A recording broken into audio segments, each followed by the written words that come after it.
Hi, it's time for another verb of the day. Today's verb is break.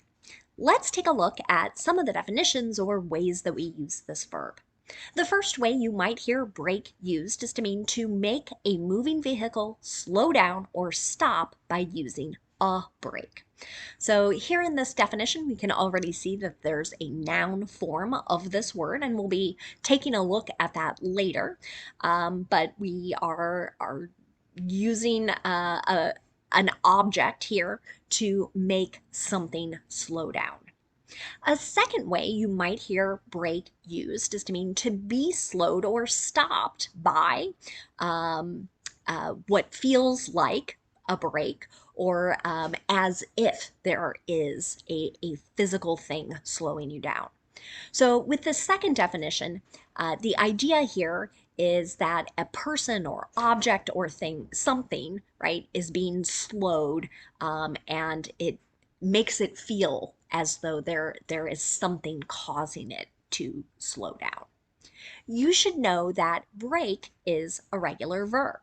To make the progressive tense, we're going to drop the E and add ing to form breaking. Our past tense and participle forms of this verb have an ed ending.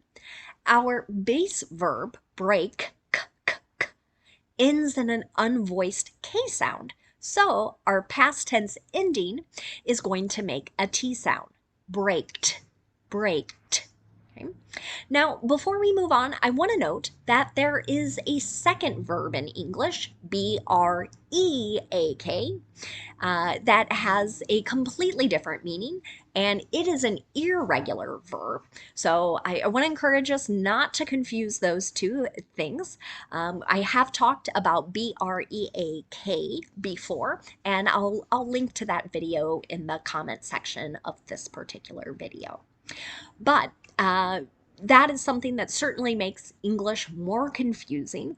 But a piece of good news here is that we don't have any additional phrasal verbs or meanings that we need to study for this particular brake verb. That's going to allow us to focus on using break in some sample sentences today. We're going to focus on talking about necessity, something you need to do. And we can talk about necessity in the past, in the present, and in the future. And that's what we'll practice. So let's start with the past tense.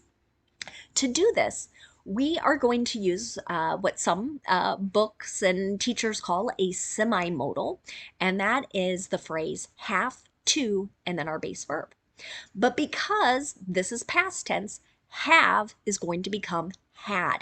So you're going to see that in our examples here. An affirmative example, she had to brake to avoid hitting another car last night. Okay, so we have had to, our base verb, and we're talking about an action that was necessary here to avoid something bad. If you want to make a negative sentence, so we're describing that an action wasn't needed, we're going to use did not, have to, and then the base verb. You might hear those first two words, did not, in the contraction, didn't. Here's another example. I didn't have to brake too hard. Finally, you can ask a yes or no question about whether an action was needed in the past. To do that, we're going to start with did, then you'll have your subject, and then have to and the base verb. Here's another. Did you have to brake? Right? So maybe someone is telling a story here, and right, you're asking for clarification and maybe how they handled a scary moment on the road. Now let's talk about making sentences in the present to talk about necessity. We have two ways to do this in the affirmative. Again, we can use have to in the base verb, but here we need to pay attention to our subject. Right? If our subject is I, you, we, or they, we're going to use have to and the base verb. But if our subject is he, she, or it, we're going to use has to and then the base verb. The second way we can talk about present necessity is by using the modal must. So our other structure will be subject, must, and then the base verb.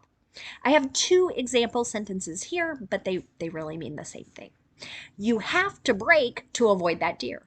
You must brake to avoid that deer. Right? So might be imagining being the passenger in a car and seeing this animal run out on the road or highway, and you're encouraging the other person to stop.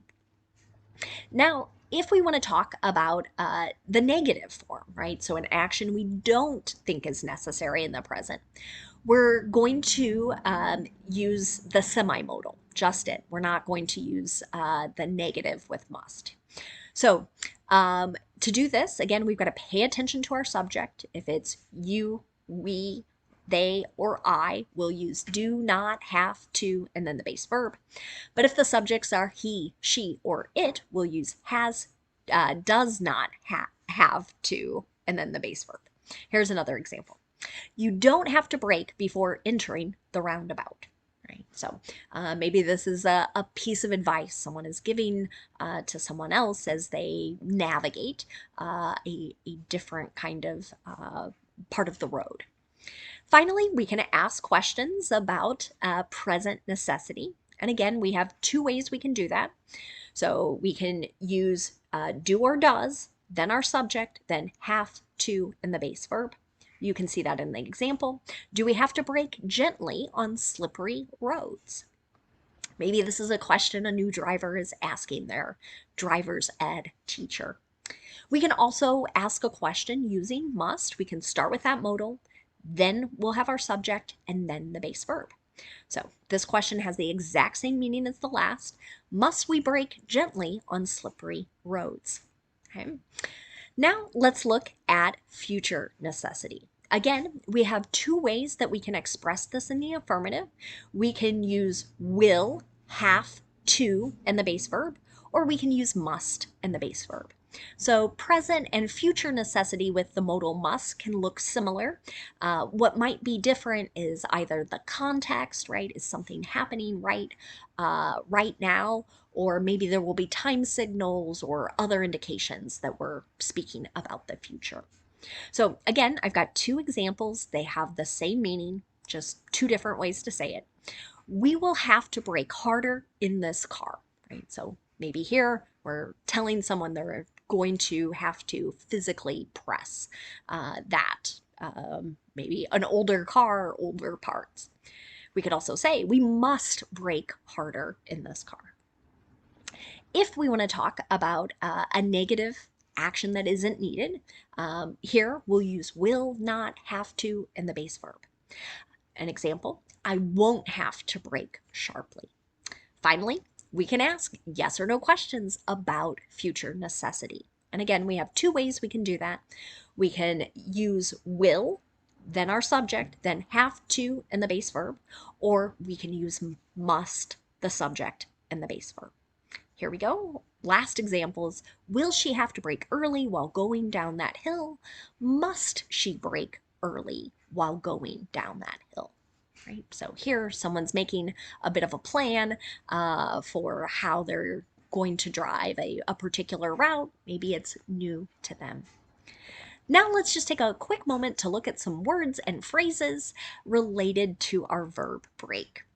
And as I told you at the very beginning, there is a noun form of this word. So exact same spelling, exact same pronunciation. When brake is used as a noun, we're talking about a device that either slows or stops a moving vehicle, right? And so the general idea here is that pressure is being applied to a wheel. So I've got a picture down in the bottom right-hand corner of your screen. This item here, this is the brake. And so the way cars or parts are connected and wired, right, those would press to slow the wheel. An example of a noun, the noun brake in a sentence might be, I need to replace the brakes on my car. A phrase you might hear connected this is to put the brakes on something, right? So this might mean you're slowing or stopping someone's progress or something's progress. It could also be related to stopping someone's activities. An example of this might be, we had to put the brakes on the holiday reopening due to the latest variant. So here, right, somebody had some sort of activity planned, but then they had to probably stop it because of this continued spread of COVID-19. The last phrase you might hear is to pump the brakes. Sometimes this is used to encourage someone else to slow down, take some time to either think or consider, or maybe just be more cautious about something, right? An example, someone might say, whoa, pump the brakes before you get a tattoo, right? Slow down, think this through. Do you want this uh, design object thing on your body for the rest of your life? Thanks so much for watching today's video. I hope you have a great day.